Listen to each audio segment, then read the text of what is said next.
안녕하세요. 현재 초등학교 3학년이 된 아들과 함께 부산에서 살고 있는 30대 후반 여성입니다.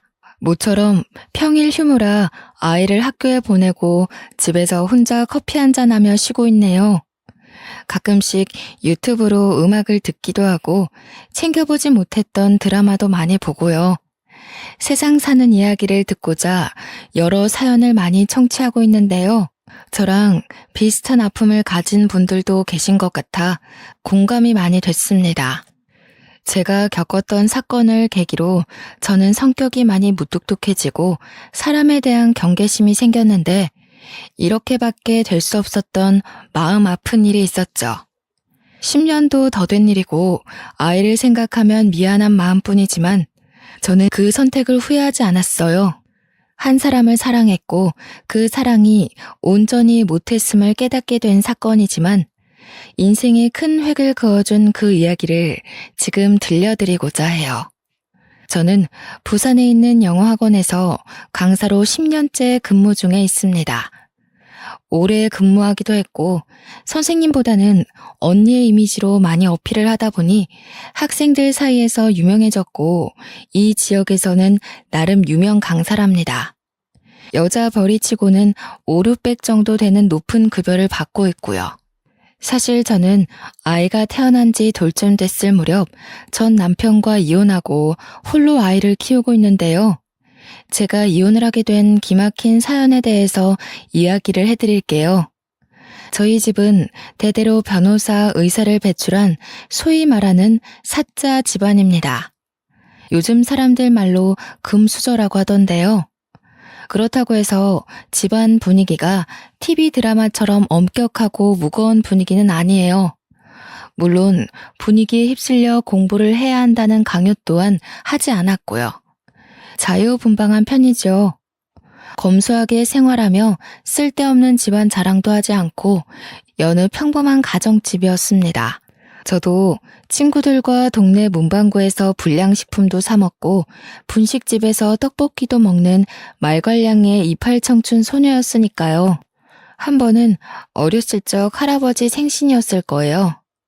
옛날 분이시라 생일이거나 명절 같은 큰 행사는 동네 사람들도 챙겨야 해서 온 가족이 모여 음식도 해먹고 왁자지껄 수다도 떨었죠.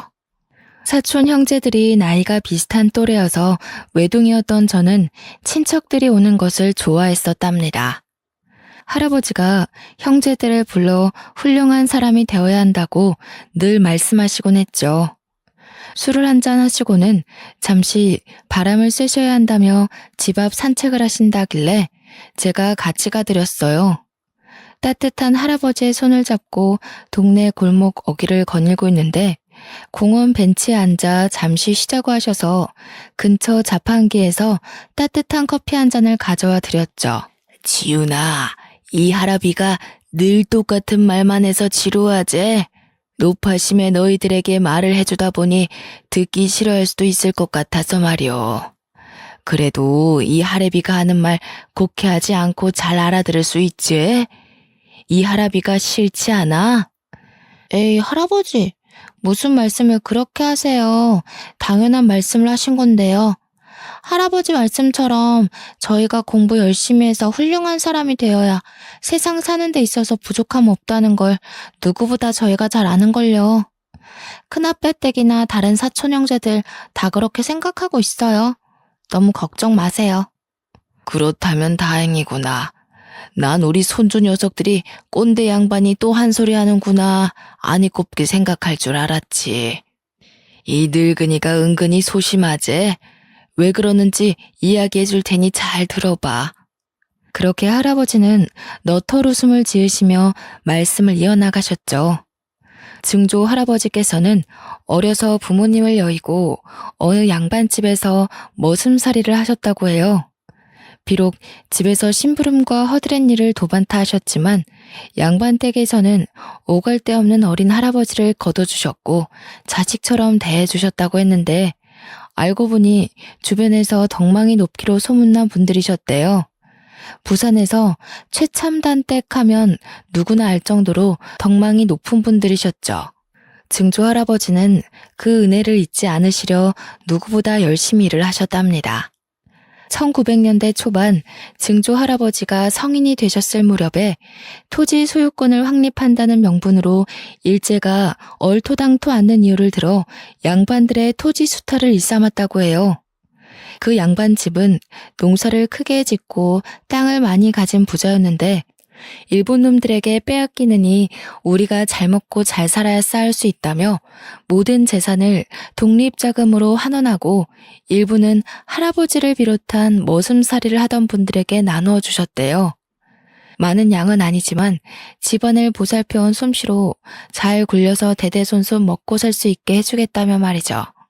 전쟁을 준비하느라 군량미가 부족했던 일제는 아니나 다를까 양반댁을 목표로 삼고 어떻게든 재산을 몰수하려 했다고 해요.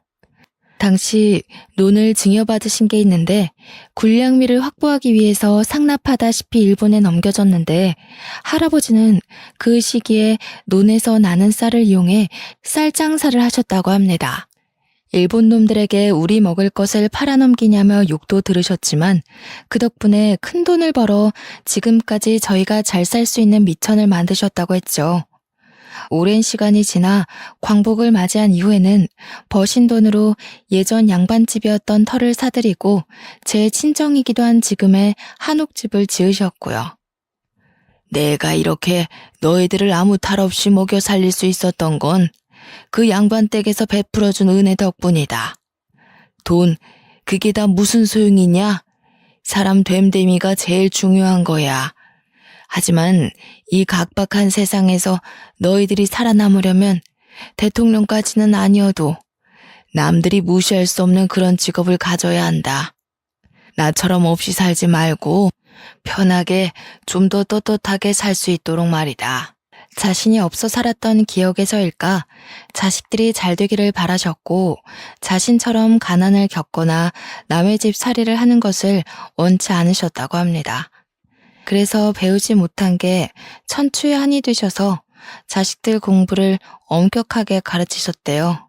본인이 배운 게 없고 배우지 못해서 머슴살이를 하셨다는 생각이 강하셨죠. 일제시대까지 몸소 겪으셨으니 얼마나 힘들게 사셨겠어요. 그게 할아버지 때까지 내려와 자식들에게 공부를 강요하는 분위기셨답니다.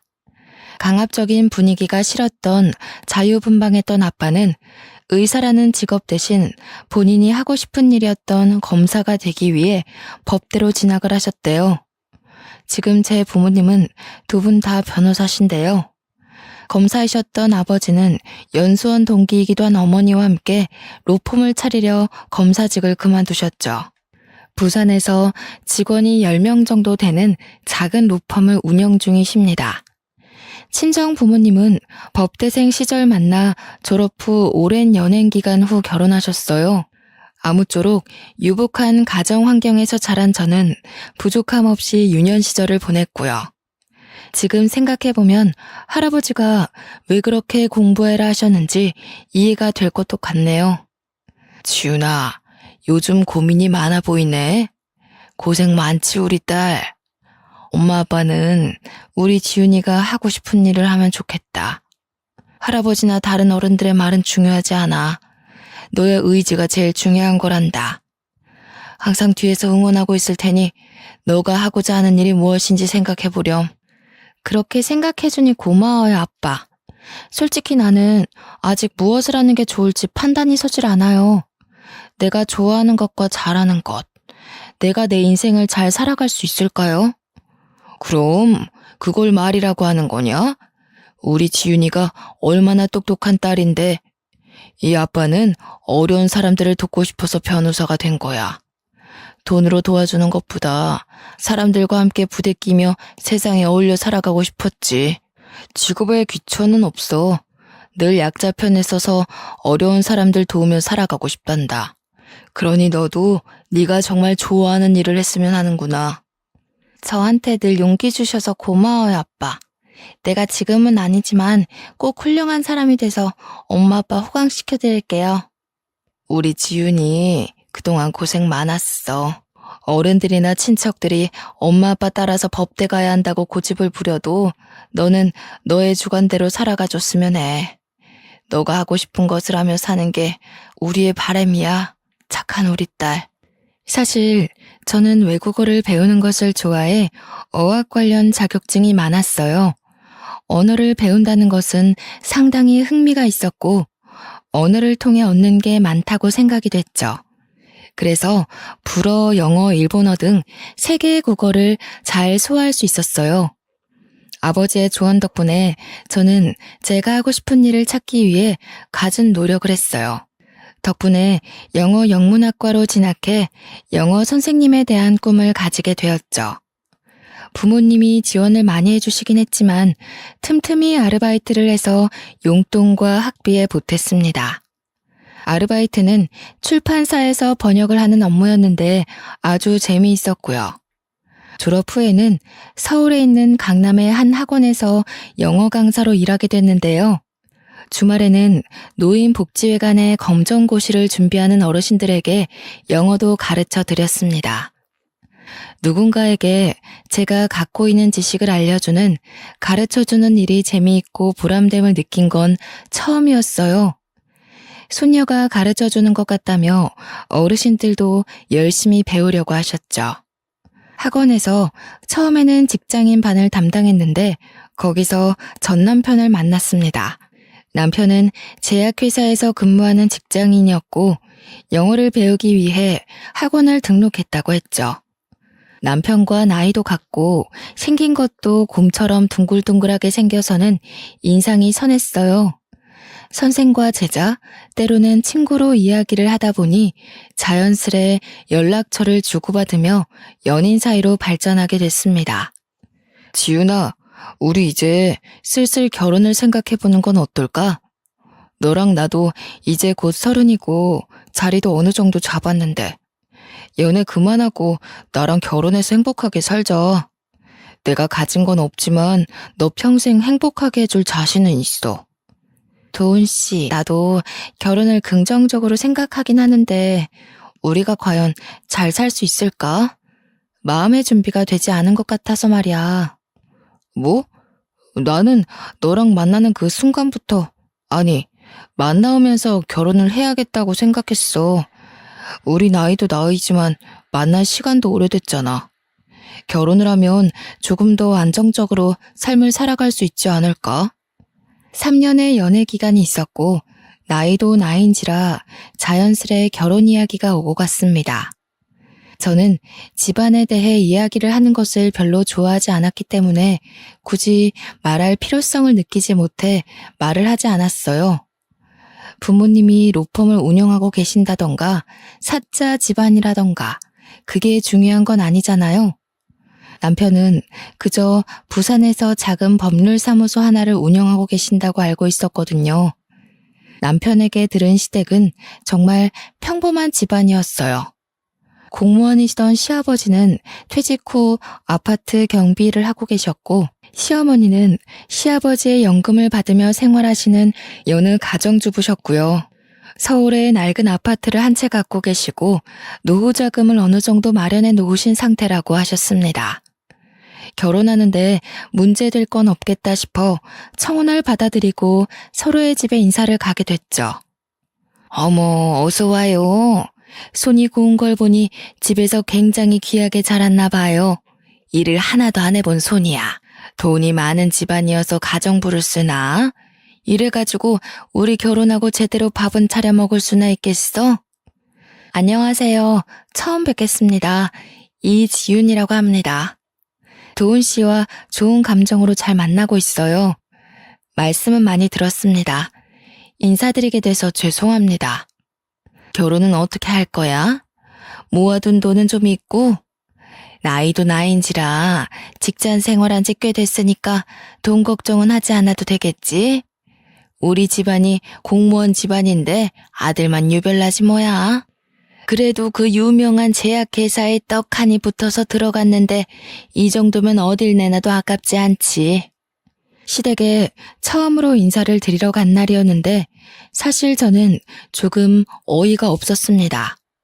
보통 며느리 될 사람이 인사를 가면 상다리가 휘어지는 건 아니어도 차를 내준다던가 적어도 밖에서 식당을 잡아서 만나던가 하잖아요. 저는 시어머니가 음식 솜씨에 자신이 없다며 배달 음식을 시켜놨다길래 식다 못해 차가운 중국 음식을 먹었어요.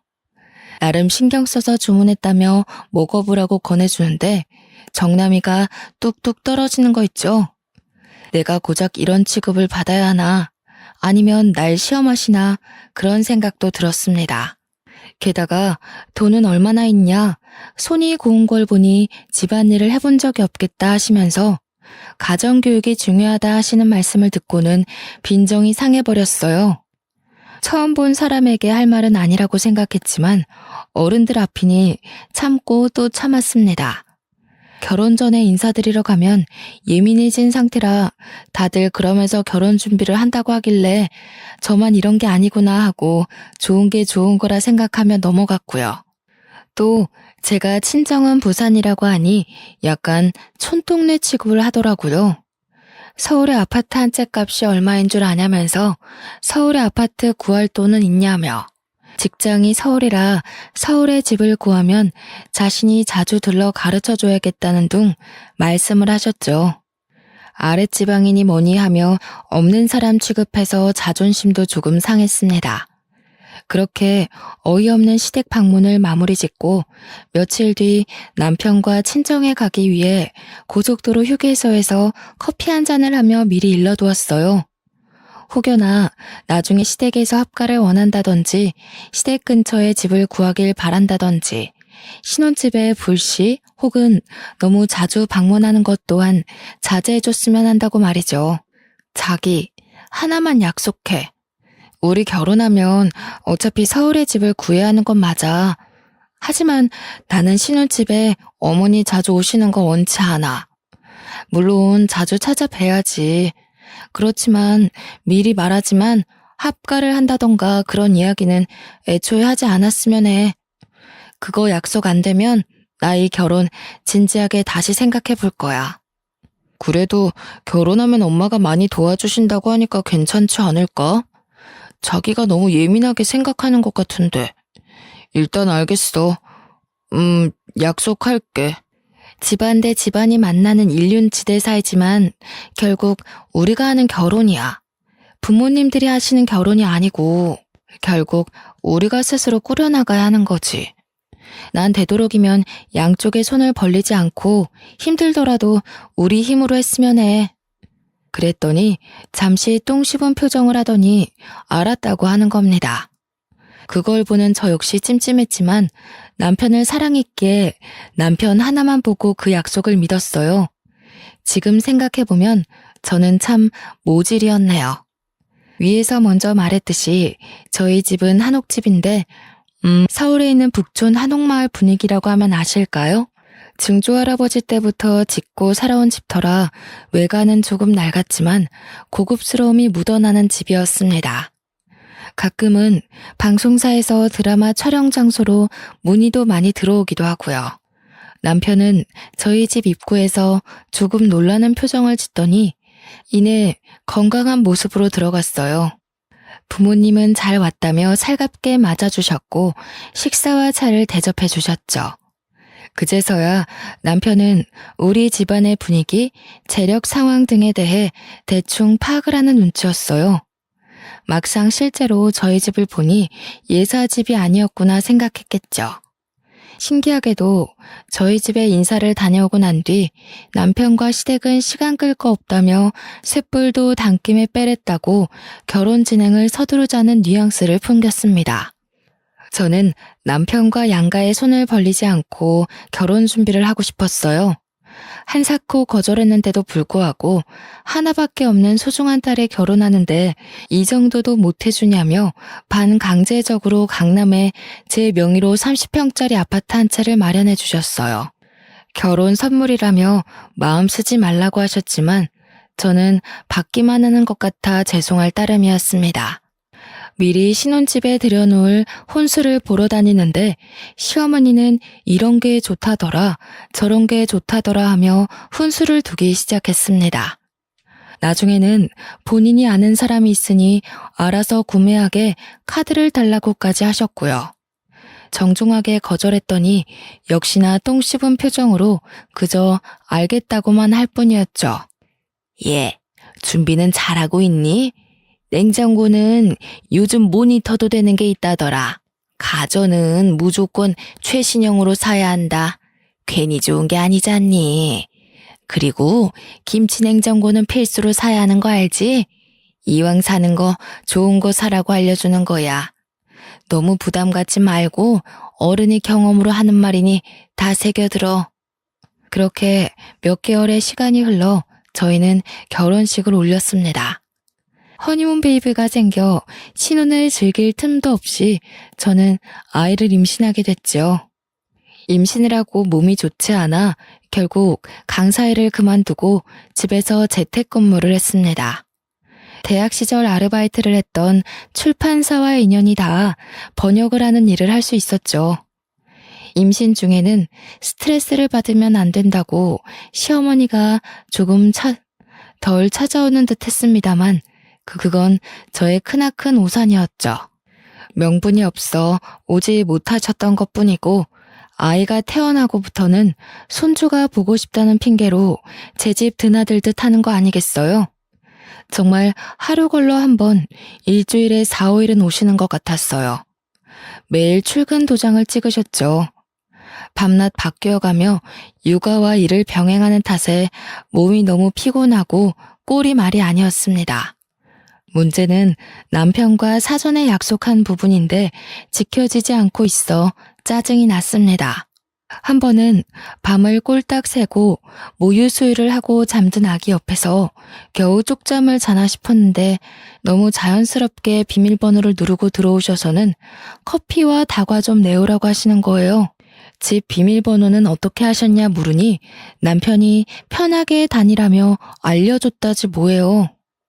저는 너무 기가 막혔고 그 뒤로 합가한 것과 다름없는 생활이 시작되었어요. 그 시기에는 정말 이혼을 수십 수백 번, 아니 수도 없이 되새겼습니다.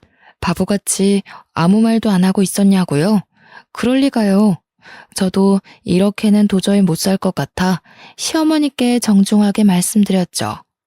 뻔한 대답만 돌아올 뿐이었고 소용이 없었습니다. 진짜 막무가내였어요.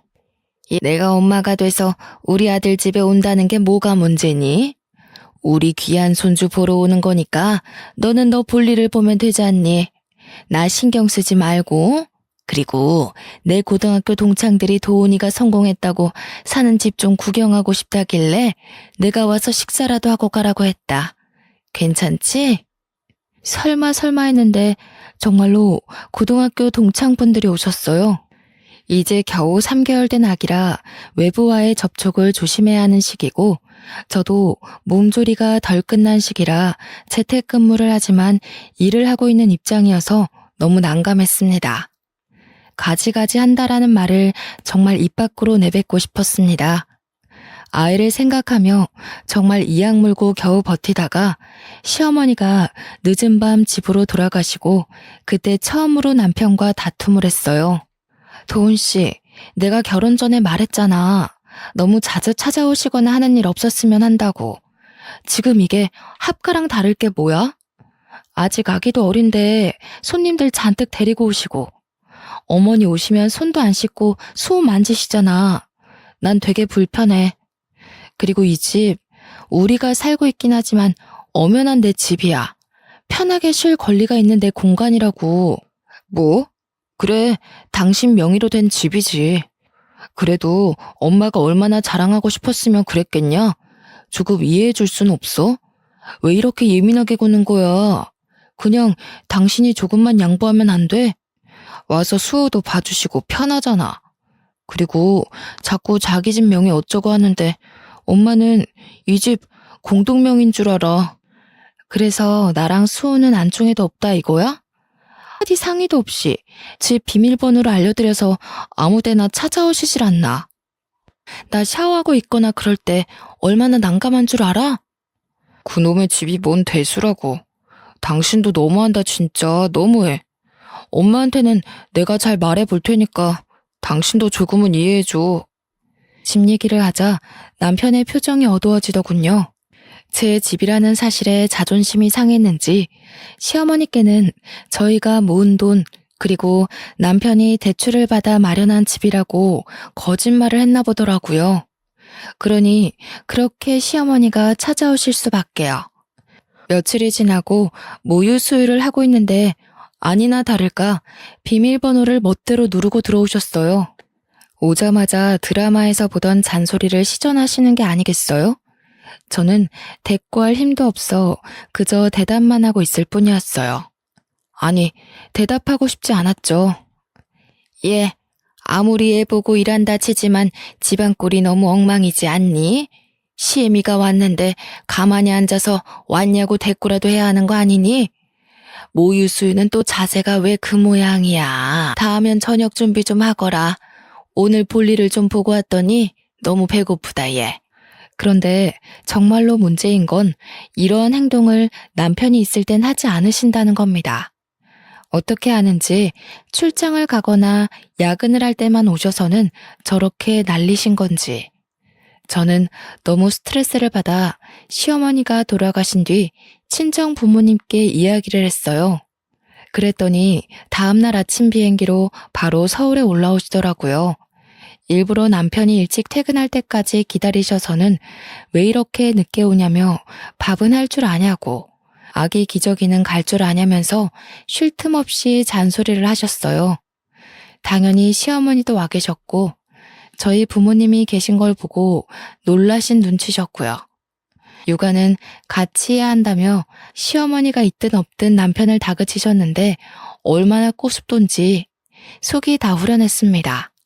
당황하며 땀을 삐질삐질 흘리는 남편놈의 모습을 보자니 10년 묵은 채증이 내려가는 것 같았어요. 그리고 맛있는 거 사 먹으라며 저한테 보란듯이 용돈도 주고 가셨습니다. 시어머니는 일이 있다고 얼굴이 시뻘개지셔서는 다음에 다시 오겠다고 하시더니 가셨고요. 친정 부모님이 돌아가신 뒤 남편은 왜 연락도 없이 오시느냐며 불평하기 시작했어요. 아니, 장인어른 장모님은 말씀을 하고 오시지. 이렇게 갑자기 오시는 게 어딨어. 퇴근하고 왔는데 자기는 아무 말도 안 해주고. 앞으로는 오시기 전에 미리 연락을 좀 주시라고 해. 뭐? 시어머니는 비밀번호 누리고 알아서 시도 때도 없이 오시는데 우리 엄마 아빠가 오면 얼마나 온다고. 그게 그렇게 불만이야? 거리도 멀어서 몇 달에 한 번 볼까 하는데 그게 그렇게 안 입고 와? 그래도 서로 간에 예의라는 게 있는 거야. 나도 회사에서 일하는 입장인데 아무런 연락도 없이 오시는 건 경우가 아니지. 자기가 기뜸이라도 해주던가 해야지. 안 그래? 뭐? 진짜 웃기는 소리 하고 있네. 그럼 어머님은 미리 나한테 귀뜸하고 오시니? 내가 전에도 말했지. 우리가 살고 있지만 이 집 엄연히 엄마 아빠가 해주신 내 명의로 된 집이라고. 우리 엄마 아빠가 올 권리는 당연히 있는 거 아니야? 어떻게 한마디를 지지 않냐. 엄마 당신 걱정돼서 오는 거고 수 보고 싶어서 오시는 건데 그것도 이해 못 해줘? 아무튼 나 피곤하니까 나중에 이야기해. 결국 도저히 안 될 것 같아 저도 제 일을 하기 위해 베이비시터를 고용했습니다. 제가 욕심이 많아서인지는 모르겠지만 육아와 일을 병행하니 피곤하고 힘들었지만 일을 포기할 순 없었거든요. 베이비시터를 고용한 사실을 알게 된 시어머니는 노발대발하셨어요. 비싸게 뭐하러 그런 돈을 들이냐며 차라리 애를 봐줄 테니 자기를 주라며 윽박을 지르기도 하셨고요. 아기를 케어하고 있는 시터 이모님 옆에서 훈수를 두기도 하셨어요. 이모님도 불편한 걸 느끼셨고 저는 어머니께 자주 안 오셔도 된다고 말씀드렸지만 아니나 다를까 매번 똑같은 레파토리로 대답하셨고요. 예, 수애미야. 나는 너를 이해하다가도 이해할 수가 없구나. 시어머니가 이렇게 자주 오고 애도 봐주고 하면 감사합니다 하고 용돈을 드려도 모자랄 판인데 베이비시터라니. 그 사람 믿을 만한 사람인 거야? 어머니, 저 수호 보면서 일도 해야 하고요. 믿을 만한 사람 고용한 거고요. 솔직히 어머니 너무 자주 오시는 것 같아요. 막상 오시면 커피 드시고 낮잠만 주무시고 가시는데 수호 봐주시지도 않잖아요. 저 일도 해야 하는데 너무 힘들어서 고용했어요. 아니, 내 귀한 손주를 왜 남의 손에 맡겨 키운다니? 너 제정신인 거야? 내가 내 아들 집에 자주 드나들면서 애만 보고 너를 좀 소홀하게 대했기로써니 너 그래도 내가 시엠인데 나한테 그렇게 하면 안 된다. 너 그러다가 어디 가서 못 배웠다는 소리 들을까봐 걱정이야. 스트레스를 너무 받은 탓에 더 이상 대꾸림도 없었습니다. 그 뒤로도 너무나도 당연하게 낮, 밤. 심지어 새벽에도 맘대로 드나드는 통에 저는 참고 있던 성질이 폭발하기 일보 직전이었습니다. 새벽에 아이 분유를 타며 이대로는 못 살겠다 생각이 들었어요. 산후 우울증이 이래서 오는구나 싶었다니까요. 매번 친정 부모님을 부를 수도 없는 노릇이었고 내 집을 자기 집처럼 생각하는 시어머니가 너무 싫었습니다. 이 집 제 명이라고 아드님은 몸만 들어와 사는 거라고 소리치고 싶었지만 남편 놈의 자존심마저는 건들 수는 없었기에 홀로 눈물을 삼켰어요. 무엇보다 결혼 전 약속에 대해 하나도 지켜지는 부분이 없어서 남편에게 실망감이 컸고요. 그래도 좋게 해결해 보려고 아이를 재우고 남편과 이야기를 하기 위해 거실에 커피를 마시며 테이블에 앉아 있었습니다. 씻고 있는 남편 휴대폰으로 문자 메시지가 오는 게 아니겠어요? 늦은 시간에 누군가 하고 들여다보는데 시어머니였어요. 그래, 이번 달은 얼마나 보내줄 거냐? 라는 메시지였습니다.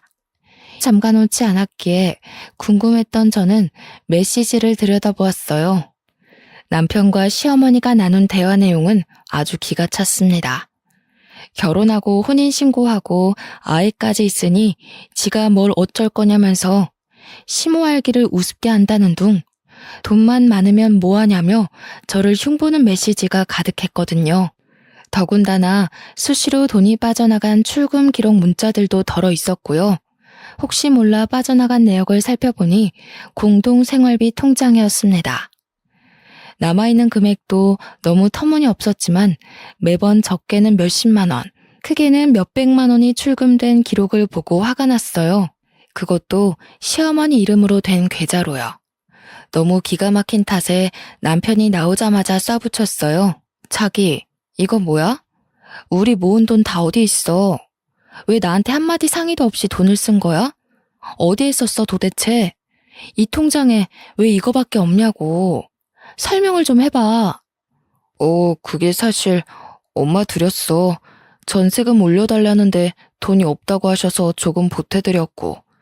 그리고 생신이신데 필요한 거 샀으라고 용돈도 드리고. 하나밖에 없는 아들인데 뭐라도 해드려야 하지 않겠어? 그걸 말이라고 해? 적어도 나랑 상의는 했어야 하는 거 아니야? 이 돈 나랑 자기랑 같이 모은 돈이야. 그리고 막말로 내가 더 많이 보탰으면 보탰지. 한 푼도 아니고 그게 말이 돼? 그리고 우리 이제 수호도 있어서 언제 어떻게 돈이 필요할지 모른다고 내가 누누이 말했을 텐데 그걸 한마디 상의도 없이 덜컥 어머니를 드릴 생각을 해? 당신 미쳤어? 뭐? 미쳐? 그래. 부부 공동명의면 누가 써도 상관없는 거 아니야? 돈을 안 벌 것도 아니고 채워놓으면 되잖아. 아직 수호 어리고 들어갈 돈이 뭐가 있다고 그래? 그리고 막말로 우리 엄마가 남이야? 당신이 너무 예민하게 구는 것 아니냐고. 그깟 돈 얼마나 된다고 그걸로 이렇게 예민하게 굴 일이야? 그래, 돈은 썼다 치자. 그리고 어머니한테 용돈을 안 드린 것도 아니잖아. 매달 100만 원씩 꼬박꼬박 보내드렸어. 그게 적은 돈이야? 어머니가 나에 대해서 안 좋은 말도 하셨던데 당신은 그걸 듣고 왜 가만히 있어? 당신도 나를 그렇게 생각하고 있던 거야? 정말 당신 내 남편 맞아? 아니, 그러게 왜 남의 휴대폰을 훔쳐보고 그래. 그래, 어머니가 당신 흉 좀 봤다. 당신이 오죽 엄마한테 서운하게 했으면 그랬겠냐? 당신도 생각이란 걸 좀 하고 살아. 당신이 너무했단 생각 안 들어? 아들이 엄마 하소연도 못 들어주냐? 당신 수호 기저귀 제대로 갈아본 적이나 있어? 야근한다고 늦게 들어와서 피곤하다고 씻고 자버리고. 그래, 그래도 이해했어. 피곤할 테니까. 그런데 나는 제대로 씻을 시간이라도 있었니? 수호 깰까봐 씻으면서도 눈치 보고 막무가내인 어머니까지. 양심이 있으면 자기가 알아서 행동해야 하는 거라고. 내가 어디까지 이해해야 돼? 저는 말도 안 통하고 도저히 안 되겠다 싶어 바로 친정 부모님께 전화했어요. 더 이상 같이 못 살겠다고 짐 싸서 떠날 테니 당장 저를 좀 데리러 오라고 소리쳤죠. 다음날 아침 일찍 비행기를 타고 오셨고 어떻게 된 일이냐며 남편과 저를 나무라기 시작했습니다. 싸움의 전말을 알게 된 부모님은 격노하셨고 무릎 꿇고 앉아있던 남편의 뺨을 때렸습니다. 자네, 내가 그렇게 안 봤는데 실망이 크네. 밖에서 일한다는 이유로 육아에 가담 안 하는 것도 다 이해했어. 남자로서 그럴 수 있다. 100번 1000번 이해했네. 사돈어른 오시는 것도 이해했고 우리가 멀리 사니 사돈어른이 자주 오셔서 봐주시겠거니 좋게 생각했어. 하지만 이건 너무한 거 아닌가? 이게 상식적으로 납득이 가는 일인가? 자네도 입이 있으면 말을 해보란 말이야. 내 귀한 딸 데려다가 고작 이렇게 살려고 결혼했어? 친정아버지는 평소 사람은 사람에게 잘해줘야 한다며 화조차 잘 안 내는 분입니다. 함부로 사람을 대해선 안 된다는 생각을 하신 아버지인데 하나밖에 없는 딸이 이런 수모를 겪고 있으니 화가 머리끝까지 나신 거였죠. 아버지는 남편을 시켜 당장 시어머니로 오시라고 했어요. 잠시 뒤 시어머니는 익숙하게 비밀번호를 누르고 들어오시며 신경질을 내셨어요. 그 모습을 보고 저희 부모님은 기막혀 하셨습니다. 아니 사돈, 이게 도대체 무슨 경우 없는 일입니까? 내가 내 아들 집에 자주 왔다 갔다 하는 게 그렇게 안 입고 와요? 너는 무슨 일인데 친정 부모까지 끌어들여서 아침부터 이 사단을 만드니? 출가 외인이 어디서 친정에 고자질을 하고 그래? 못 배워먹은 짓이야 그거는. 사부인, 말씀 한번 잘하셨습니다. 그동안 있었던 일 내 다 들었습니다. 이 집 내가 지윤이한테 결혼 선물로 해준 지윤이 명의로 된 지윤이 집이에요. 그쪽 아들 집이 아니라요. 몸만 들어와서 사는 주제 큰 소리 칠 건 아니라고 봅니다만. 뭐? 그쪽 아들? 사돈, 지금 말 다 했어요? 이 집이 우리 아들 집이 아니면 누구 집이야? 웃기는 소리 하고 있어 정말. 당신이 뭔데 그런 소리를 하는 거야? 사돈 어려운 줄 모르시네. 나중에 시집살이를 얼마나 하려고 그러시나 뒷감당할 자신 있어요? 이 집 우리 지윤이 명의로 된 집 맞고요. 시집살이? 그거 더는 못하게 할 겁니다. 내가 변호사 짬밥만 몇십 년인데 어디 해볼 테면 해보세요 사돈. 내가 할 수 있는 조치는 다 할 겁니다. 조만간 김서방 앞으로 이혼 서류 보낼 테니 도장 찍을 준비나 하세요. 뭐? 변호사 그렇다고 누가 겁먹을 줄 알아? 변호사면 다 해요? 어디 해볼 테면 해봐요. 그에 비해 그 딸이라더니 따박따박 버릇없이 하는 게 네 친정아버지를 닮았었구나. 장인어른, 제가 잘못했습니다. 한 번만 봐주세요. 다시는 지윤이 고생시키는 짓 하지 않겠습니다. 봐서라도 한 번만 용서해 주세요. 잘못했습니다. 내가 자네를 지윤이 짝으로 받아준 건 사람 인품 하나 봤기 때문이야. 가진 거 없이 몸만 들어와도 있는 사람이 하면 된다고 생각했지. 돈은 문제가 아니었어.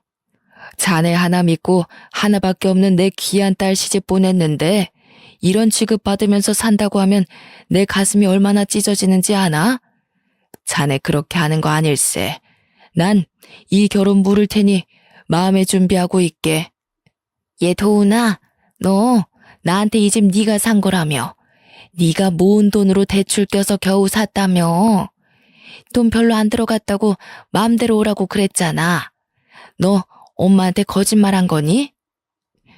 사실 그대로입니다. 이 집 지윤이 집이고 오늘 이후로 서로 볼 일은 없을 겁니다. 혹시나 용서라도 바란다면 꿈에도 꾸지 말게. 지윤이 너도 지금 당장 짐 싸. 자네는 지금 당장 사돈을 모시고 이 집에서 나가는 게 좋을 게야.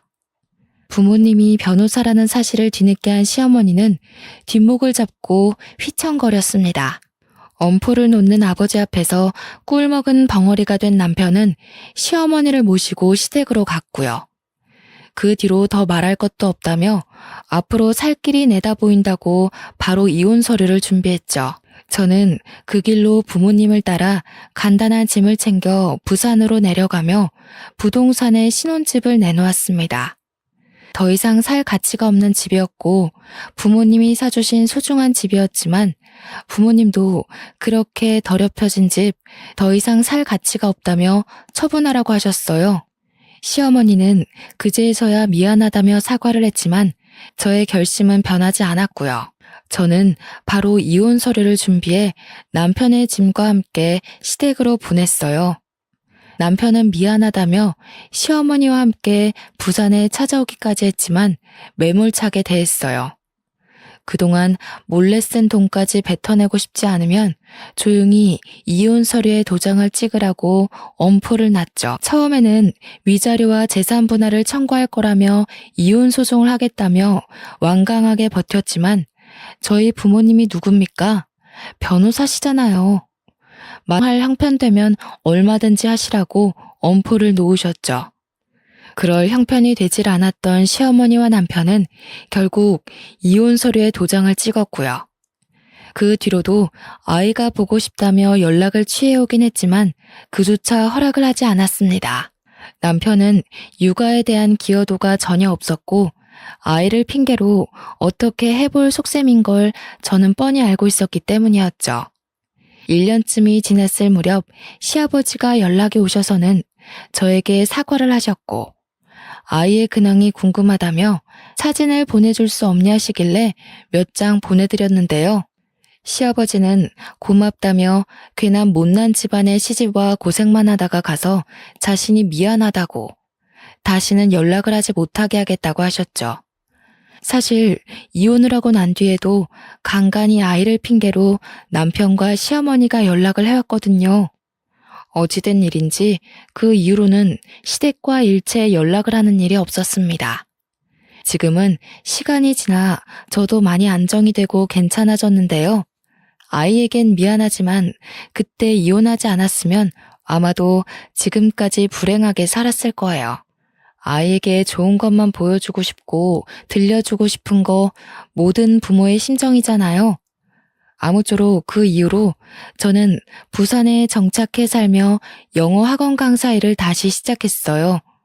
벌이도 괜찮고 나름 유명해지기도 해서 아이와 함께 만족하며 살고 있죠. 아빠의 빈자리를 느낄 만도 하지만 부족함 없이 키우려 제가 많이 노력하는 걸 아는지 아이는 엄마만 있으면 된다며 오히려 저를 위로해 줍니다. 사촌 형제들도 각자 결혼해 가정이 있지만 고맙게도 올케들이 서로 나서서 저희 아이도 같이 챙겨주고요. 아이들끼리도 잘 어울려서 가족의 정을 느끼며 하루하루 재밌게 살아가고 있답니다. 아이는 초등학교를 졸업하면 미국으로 저와 함께 유학도 갈 예정입니다. 저도 따라가 아이의 뒷바라지를 하며 이곳에서의 기억은 묻어두고 올 거고 제가 좋아하는 영어 공부를 좀 더 해보고 싶기도 하거든요. 나중에 유학을 끝내고 돌아와서는 영어 학원을 새로 차릴 거랍니다. 비록 저는 아이를 혼자 키우는 이혼녀이지만 앞으로 더 당당하게 살아가려고 노력할 겁니다.